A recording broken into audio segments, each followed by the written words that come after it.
chers internautes, bienvenue dans notre émission Entretien. Comme d'habitude, je suis toujours accompagnée d'un invité. Aujourd'hui, je suis avec Monsieur Jaris Mandolo. Je lui laisse la parole afin de bien se présenter. Bonjour Monsieur Jaris. Bonjour Madame la journaliste, je suis Jaris, comme vous l'avez dit, spécialiste des formations et citoyen engagé. Ok, d'accord. Alors Monsieur Jaris, on ne sera pas très long aujourd'hui.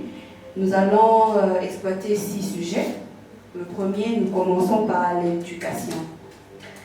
Par rapport à cette deuxième vague de Covid, l'EPST a décidé de ne pas donner le feu vert aux écoles d'ouvrir leurs portes afin de recevoir les enfants. Et quelles dispositions devrait prendre l'EPST pour garantir la reprise de cours en toute sécurité pour la santé de nos enfants? Cette situation, depuis un certain temps, fait couler beaucoup d'encre et de salive. Mais il est lié de comprendre que chaque décision qui est prise par les autorités n'est pas une décision prise, premièrement, pour, n'est-ce pas, arranger une seule personne. Je pense, sans pourtant être dans la tête du ministre, que cette décision court d'après les mesures de sécurité qui ont pour but de protéger nos enfants qui sont à la merci de cette maladie. Non seulement les enfants, mais aussi les corps enseignants. Mais tout de même, je suis en train de me poser des questions pour savoir si ça va aller jusqu'à quand. Parce que déjà, il faut dire que nos enfants ont pris du retard. Pendant les confinements, c'est vrai qu'il y avait l'école télévisée, mais au stade où nous sommes, l'école télévisée n'est pas ouverte. Alors, est-ce que les ministres et tout son collège en prenant cette décision ont tenu compte des aspects, que ce soit endogènes tout comme exogènes, au regard des temps qui se passent? Mais d'autre part, si cette décision a été prise pour protéger nos enfants ou encore les corps enseignants contre la maladie à coronavirus, je suis en train de m'examiner en disant que les mêmes enfants partent pour les uns dans les marchés, les mêmes enfants partent à l'église. Est-ce que les marchés, l'église est sanctifiée de pouvoir réfléchir par des fois pour ouvrir les portes des écoles? Étant donné que d'après d'ailleurs les rapports de l'IGF, l'argent a été déboursé pour désinfecter les écoles. Si cela est déjà fait, je suis très content qu'on puisse permettre à ce que les enfants rentrent dans les bancs de l'école pour que ces enfants reprennent, n'est-ce pas, leur encadrement. Bon, d'accord, Monsieur Jaris. Bon, passons au deuxième sujet. C'est par rapport à l'arrestation de Monsieur Roger Lumbala. Pensez-vous que l'État congolais devrait accompagner la justice française dans ce dossier? L'arrestation de M. Roger Lumbala est un processus de longue haleine. Convenez avec moi que c'est suite aux recommandations d'ailleurs du rapport mapping, rapport élaboré pendant pratiquement une décennie et qui a été publié depuis un bon bout de temps. Je vois encore l'édition de ces rapports date de 2010. Mais pourquoi jusque-là les recommandations de ces rapports traînent pour pouvoir être concrétisées? D'ailleurs, c'est dans ce sens-là que les respectueux docteur Denis Mukwege est en train de mener un combat pour qu'on puisse reconnaître, n'est-ce pas, les crimes qui ont été commis, qui sont commis, n'est-ce pas, à l'est de notre pays. Parce que M. Roger Lumbala, lorsqu'il était encore, n'est-ce pas, dans les camps rebelles, avec sa milice, les RCD, ils ont eu, d'après les rapports, à commettre des actes odieux. Il n'y a pas que M. Roger Lumbala, il y a eu plusieurs autres personnes qui d'ailleurs aujourd'hui sont encore dans les postes clés. Parce que depuis un certain temps, à RDC, pour accéder à un poste clé, il faut mettre de la pression. Et cette pression, c'est une pression militaire malheureusement. Et convenez avec moi, lorsqu'il y a un conflit armé, il y a toujours des victimes qui meurent. Il y a toujours, n'est-ce pas, des dommages collatéraux. Il y a toujours des innocents qui meurent. Et d'après ces rapports, ce que M. Roger Lumbala s'est donné, n'est-ce pas, dans les activités qui sont qualifiés de terroristes. Ok. Qualifiés comme étant terroristes ou encore à caractère génocidaire par les recommandations, n'est-ce pas, de Genève, d'après, n'est-ce pas, les traités de Genève, qui, n'est-ce pas, donnent quand même des voies à suivre pour traiter un humain qui est considéré comme prisonnier. Mais en lisant les rapports, c'est que Messie Roger Lumala s'est livré à des actes de cannibalisme. Ces actes sont odieux. Nous sommes des Bantous avant tout, il faut les convenir. C'est que nous devons accorder, n'est-ce pas, un respect à un être humain, qu'il soit vivant ou mort. Nous devons, n'est-ce pas, de respecter l'être humain. Mais lorsque vous lisez ces rapports, madame, rassurez-vous, vous aurez vos yeux qui vont perdre toutes leurs larmes. Parce que les crimes sont tellement forts, les crimes sont tellement odieux, les crimes sont tellement inhumains. Lorsque j'ai lu ces rapports, je me suis dit, il existe encore des humains qui ont quelque chose d'inhumain. Parce que ce qui est détaillé dans ces rapports-là, madame, je ne suis pas l'avocat du gouvernement congolais. Parce que les responsabilités sont partagées dans ces mêmes rapports. Il y a des officiers, n'est-ce pas, de l'armée congolaise aussi, qui sont cités, qui ont participé à ce que leurs concitoyens soient tués. Mais je suis juste triste parce que ça prend du temps pour que ces rapports soient pris en considération. Aujourd'hui, chacun se jette la responsabilité pour dire que non, si ces rapports n'est pas appliqué jusqu'ici, c'est à cause de ceci ou de cela. Mais je pense que la partie civile, c'est les gouvernements congolais. C'est à lui de mettre tous les moyens en place pour que ces rapports soient mis en place. Parce que les mappings en soi, c'est un répertoire. Les rapports mapping en soi, c'est un projet qui répertorie les auteurs du crime, les lieux du crime, et même, n'est-ce pas, les statuts du crime. Et donc, les rapports mapping a fait, n'est-ce pas, l'inventaire des institutions judiciaires congolaises, a vu de lui permettre de pouvoir être à même de juger tous ces criminels partant de sa logistique. Mais si le gouvernement congolais n'a pas de moyens, il n'a qu'à dire à ses partenaires, dont notamment les Nations Unies, qui sont d'ailleurs la partie qui a demandé, qui a pris l'audace de pouvoir exiger ces rapports-là.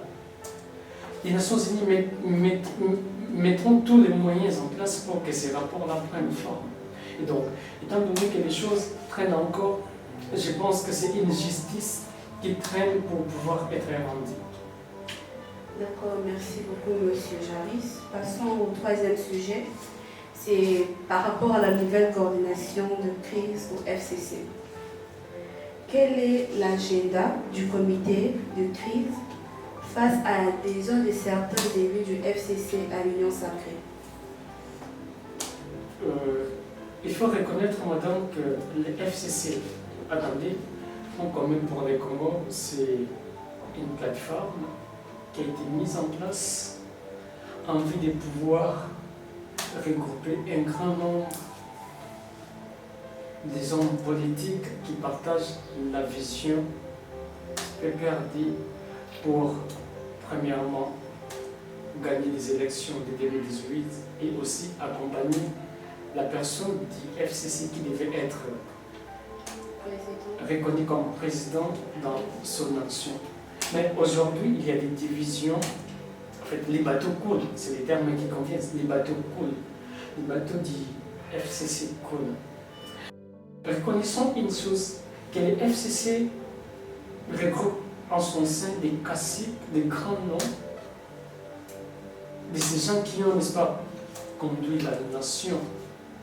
Je pense que dans une démocratie, le FCC ou les PPRD est en droit, n'est-ce pas, de pouvoir se reconstituer. Parce que très souvent, après la mort d'un chef, c'est l'indépendant. Mais dans le cas qui montre, il n'y a pas une marque d'un chef.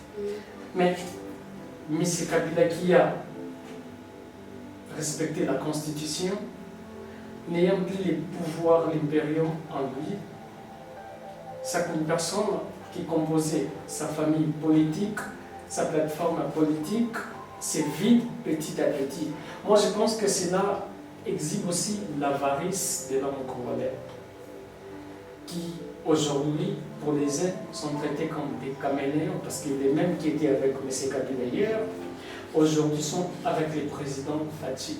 Les mêmes qui ont été à l'origine, n'est-ce pas, de la mauvaise action, mauvaise action du président Kabila sont aujourd'hui dans le camp du président Fachi. Espérons que ces gens participeront cette fois-là à sauver les pays de son état aujourd'hui. Parce qu'il faut convenir avec moi que le pays aujourd'hui est encore dans l'hôpital. Il convient que chaque jour qui passe, que nous puissions traiter ces malades qui est dans notre pays pour qu'ils reprennent forme. C'est ainsi que nous pensons que, étant que grande force politique, le FCC doit se reconstituer peut-être pour les échéances électorales prochaines. Parce que la vie continue. Ils ont eu à perdre la présidence, mais il y a encore, n'est-ce pas, ces hommes du FCC qui sont dans les postes clés, que ce soit dans les ministères, que ce soit dans les institutions publiques ou para-étatiques. Donc, c'est leur droit de pouvoir se constituer en force après cet échec qu'ils ont eu à subir pour pouvoir redynamiser leur, que ce soit parti politique ou force politique. Donc, vous êtes du même avis que le chef de l'État par rapport au fait que les adhérents du FCC puissent adhérer l'union sacrée.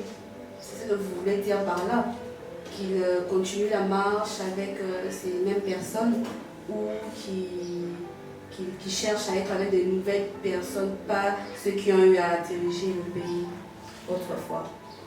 En fait, madame, l'union sacrée, nous l'appelons union sacrée. Mais rassurez-vous, madame, il y aura toujours des gens qui seront contre l'union sacrée. Il y aura toujours des gens qui iront en contresens du courant politique actuel. Tout le monde n'est pas dans l'union sacrée. Même dans ceux qui sont dans l'union sacrée, ce n'est pas tout le monde qui partage la vision du chef de l'État. Mais étant dans l'union sacrée, hier encore, j'ai lisé un journal dans lequel quelques membres de l'union sacrée se disaient qu'ils sont dans l'union sacrée, mais ils seront contre certaines actions qu'ils estimeront contre leurs intérêts. Ça prouve à suffisance qu'ils sont dans l'union sacrée, mais ils ne seront pas d'accord à tout champ. Donc, je pense que partout dans les grandes démocraties, toutes les voix doivent être respectées. C'est le même cas dans ce que nous appelons aujourd'hui l'union sacrée. Donc, nous estimons que les animateurs de cette union sacrée travailleront pour l'intérêt commun, pour l'intérêt du peuple. Parce que ce peuple a longtemps, n'est-ce pas, souffert, et nous sommes en droit de pouvoir exiger de nos dirigeants qu'ils puissent travailler en symbiose ou en vase communicant avec toutes les forces politiques pour pouvoir amener, n'est-ce pas, le développement à ces pays. Parce que vous allez convenir avec moi que tant que le Congo est mal géré, c'est toute une Afrique qui ne marche pas. Parce qu'aujourd'hui, madame, vous pouvez prendre un véhicule, vous quittez l'Égypte et vous arrivez en Centrafrique. Vous pouvez prendre un véhicule, vous quittez l'Afrique du Sud, vous arrivez en Zambie. Mais lorsque vous franchissez, n'est-ce pas, les territoires congolais, vous allez vous débuter devant un frein qui est le manque d'infrastructures. Donc, le décollage de la RDC, c'est de là où partira aussi le développement de l'Afrique. Plusieurs grands hommes l'ont dit, plusieurs grands dirigeants condamnent la RDC. Que si l'Afrique peine à décoller, c'est parce que la RDC est mal gérée.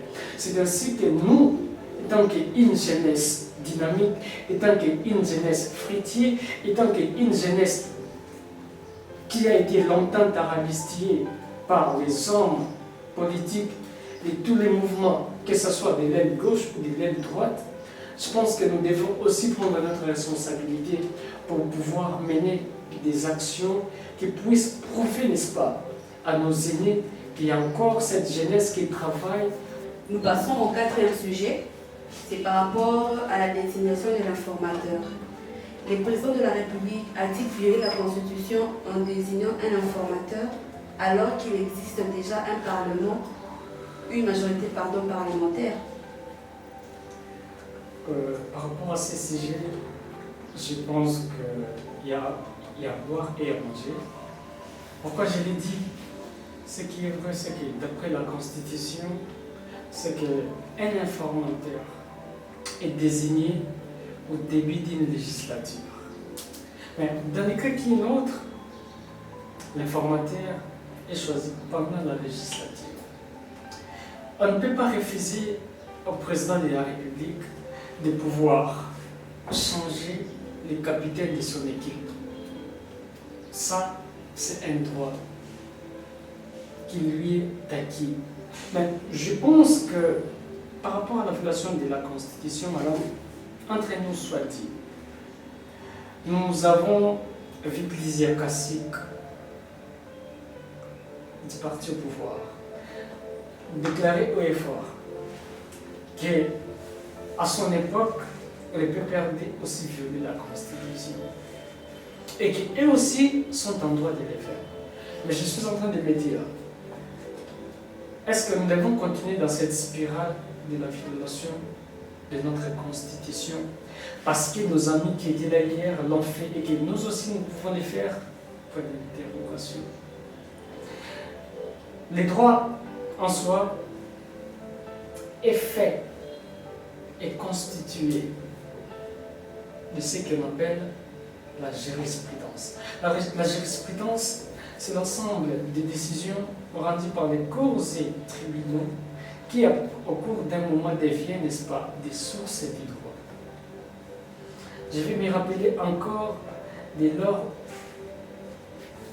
de l'attaque de l'Irak. Le président Bush a utilisé son veto, n'est-ce pas, pour pouvoir agir en contresens de la décision du Conseil de sécurité des Nations Unies. Il a agi de son propre gré. Mais ce fait-là d'agir de son propre gré a créé, n'est-ce pas, une jurisprudence, a créé un précédent qui a permis aux autres, n'est-ce pas, dirigeants aussi, de pouvoir agir tout en bypassant, n'est-ce pas, les conseils de sécurité. Donc, moi je pense que la désignation de l'informateur devait, n'est-ce pas, se faire au début de la législature. Donc, le président a violé la Constitution, c'est ça? Le président de la République est en son droit de le faire, de choisir, n'est-ce pas, une personne qui puisse diriger les gouvernements. Mais par rapport à la désignation de l'informateur qui se fait sur base d'une majorité parlementaire, il faut comprendre qu'en politique, les faits précèdent les droits. Et aujourd'hui encore, nos hommes politiques, nos politiciens chaque jour créent des faits qui n'ont jamais existé dans notre droit constitutionnel. Et donc, ce qui fait que la jurisprudence congolaise en soi est devenue tellement abondante selon qu'on est d'une plateforme politique ou selon qu'on ne l'est pas. Les uns, tout comme les autres, tirent les traits de leur côté d'après qu'ils sont pour une position ou d'après qu'ils sont contre une position. Donc, je pense que l'action du gouvernement devait être menée avec une personne qui a la confiance du chef. Ça, c'est un droit. Cette personne qui a la confiance du chef doit être désignée parce que nous sommes à un moment, dans les circonstances selon lesquelles La majorité parlementaire aujourd'hui, apparemment, vient de changer les camps. Parce que, par le fait de l'Union sacrée, qui est un programme ambitieux du chef de l'État pour pouvoir mener son action, chaque jour aujourd'hui connaît l'adhésion de plusieurs parlementaires qui étaient de notre camp politique. C'est ainsi que dans notre camp, on crie d'ailleurs à l'achat de voix, à l'achat de conscience. Partant du fait qu'une personne qui était du PPRD, mais c'est une motivation, que ce soit citoyenne ou pas, ces personnes changent de camp politique. Plusieurs personnes taxent, c'est là d'ailleurs de la corruption. On écrit aujourd'hui à longueur de journée qu'il y a corruption. C'est ainsi que les hommes pensent que l'union sacrée aujourd'hui, c'est la mangeoire. L'union sacrée aujourd'hui, c'est le partage du gâteau. Plusieurs d'ailleurs accourent à cette union sacrée dans l'ambition, dans le but, dans l'espoir d'avoir un poste.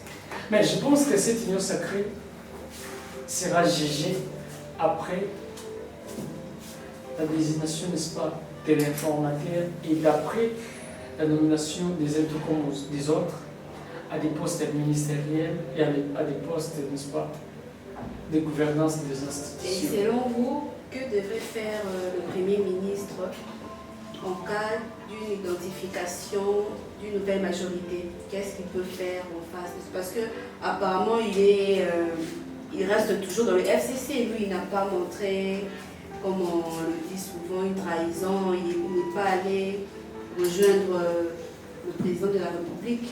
Il tient encore tête. En fait,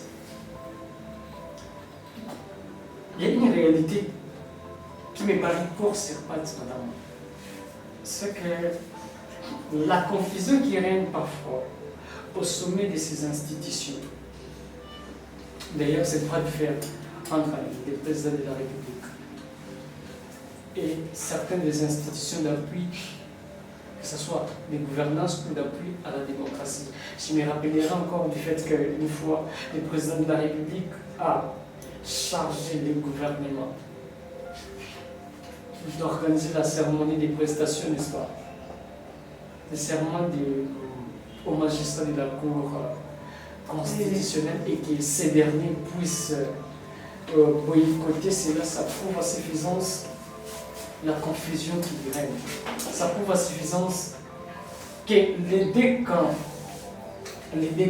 quand ils ne trouvent pas leur intérêt dans une recommandation du président de la République, c'est comme je disais tantôt, que ce mariage est jonché d'hypocrisie.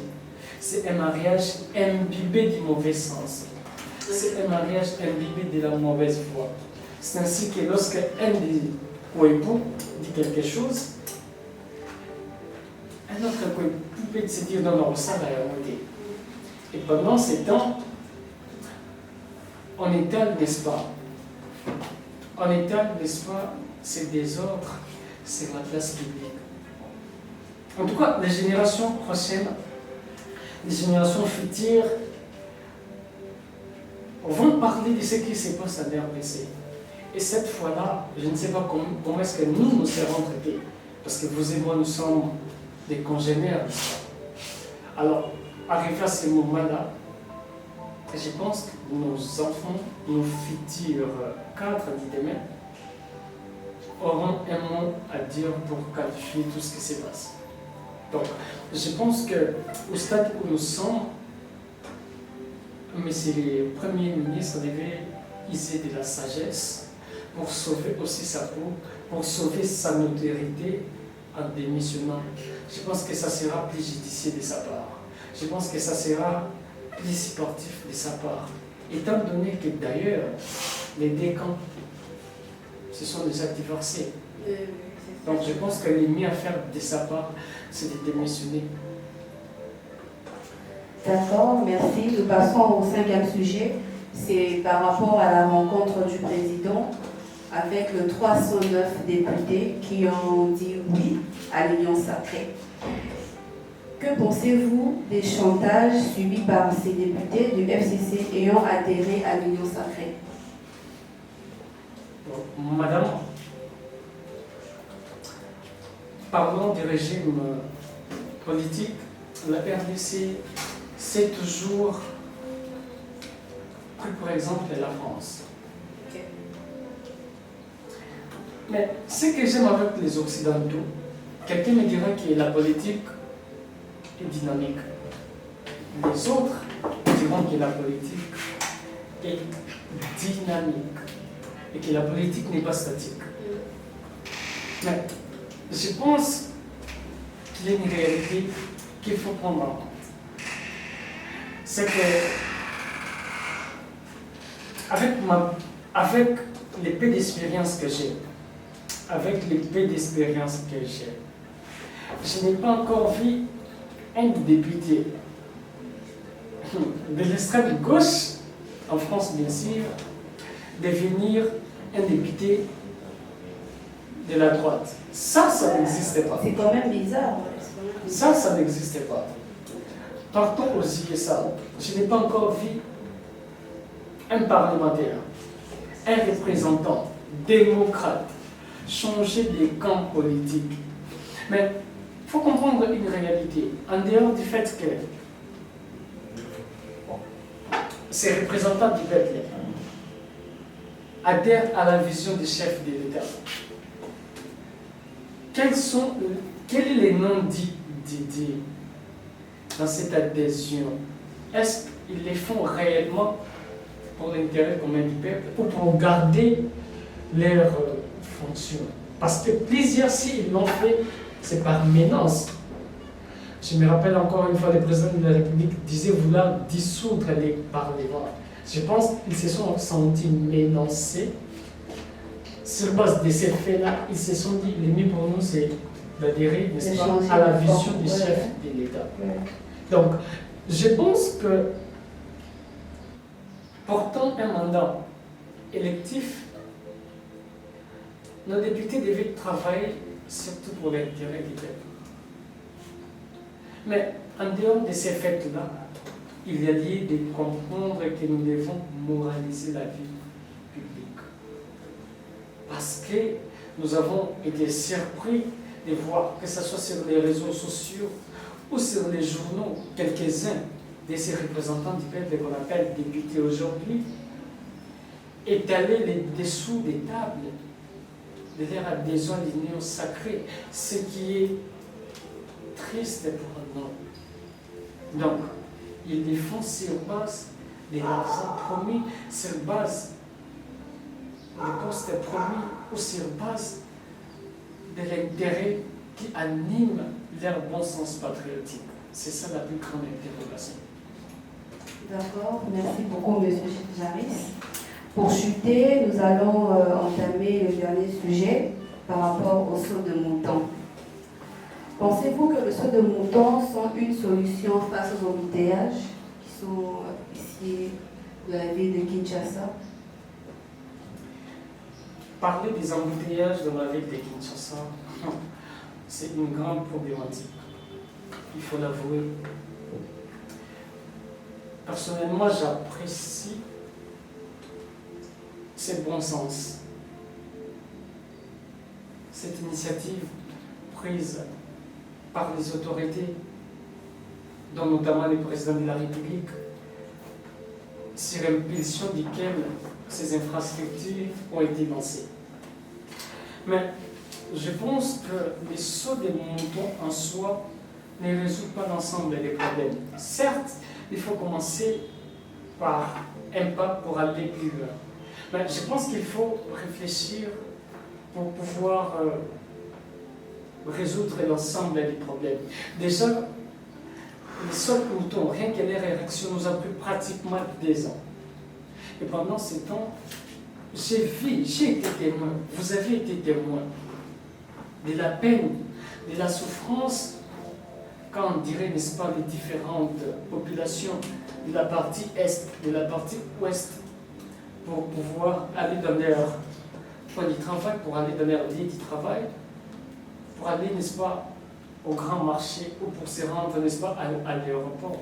Ces populations ont souffert. Mais aujourd'hui, les sautes moutons des ouvrages sont là pour les uns déjà inaugurés. Pour les autres, ils ne sont pas encore inaugurés. Ça, c'est une réalité. C'est quelque chose que nous encourageons. Mais je pense qu'au-delà de ça, il y a d'autres grandes actions qui doivent être menées. La problématique des embouteillages part aussi, n'est-ce pas, de la mauvaise éducation, n'est-ce pas, des usagers. La mentalité surtout. La mentalité. Comment est-ce que, passez-moi l'expression, madame, que je l'ai dit, en fait, on donne à une personne pour qui son éducation n'a même pas coûté $1000 ou $500, on lui donne quelque chose qui coûte $25 000 pour rouler avec. N'est-ce pas que cette personne sera acteur, sera instigateur du désordre? C'est ce qui se passe sur nos routes. Mais par ailleurs, nos agents, n'est-ce pas, des circulations routières, aident-ils, n'est-ce pas, les usagers à pouvoir faire leur travail? Parce que ces agents aussi, c'est parmi, n'est-ce pas, les créateurs, les personnes qui sont à l'origine des embouteillages, des incompréhensions. En dehors de ces faits-là, nous avons plusieurs véhicules usés qui sont laissés à court des routes. Parlons, n'est-ce pas, des garages de fortune qui se créent. Tout cela occasionne des embouteillages, réduisant, n'est-ce pas, l'espace pour nos véhicules. Et en plus de cela, dit-on, est-ce que la plupart de nos routes ont été conçues pour recevoir les charrets automobiles qu'ils reçoivent aujourd'hui? La plupart de nos routes datent de l'époque coloniale. Mais pendant pratiquement 60 ans d'indépendance, qu'est-ce que nous avons ajouté? La plupart de nos routes aujourd'hui sont devenues petites. Mais en plus de ça, ces véhicules qui roulent sur ces routes-là, n'est-ce pas, ce sont des véhicules déclassés, rien que par leur temps. Parce que j'ai été surpris, une fois je suis allé à Tiong, madame, j'ai vu un véhicule de l'époque coloniale encore roulé. Mais je me suis dit non.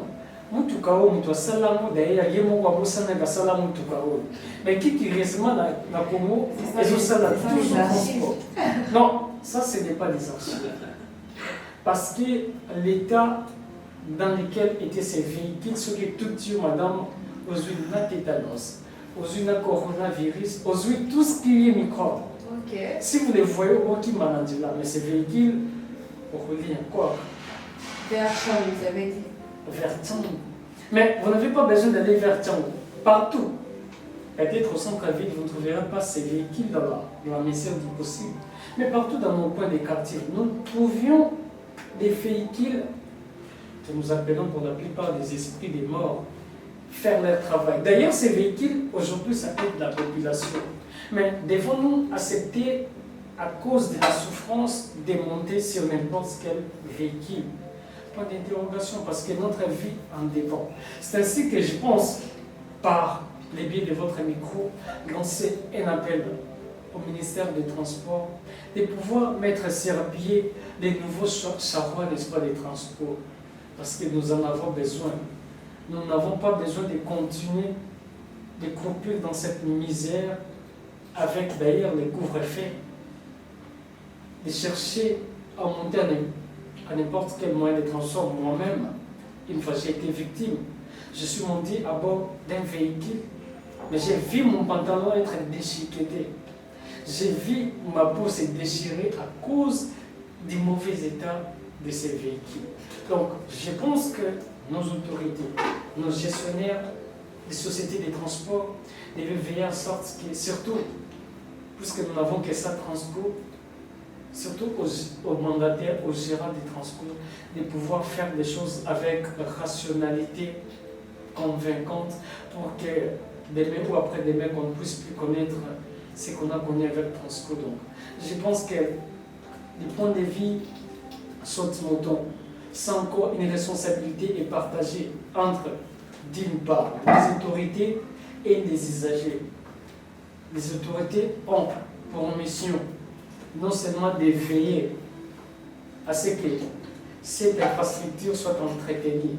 Mais d'autre part, pour les usagers, j'ai vu malheureusement aux grandes dames de nos policiers de circulation, des véhicules faire des manœuvres sur un sauti-mouton. Azou tourner sur un Je l'ai sauti-mouton. vu. Et il y a même eu 2 accidents. Voilà.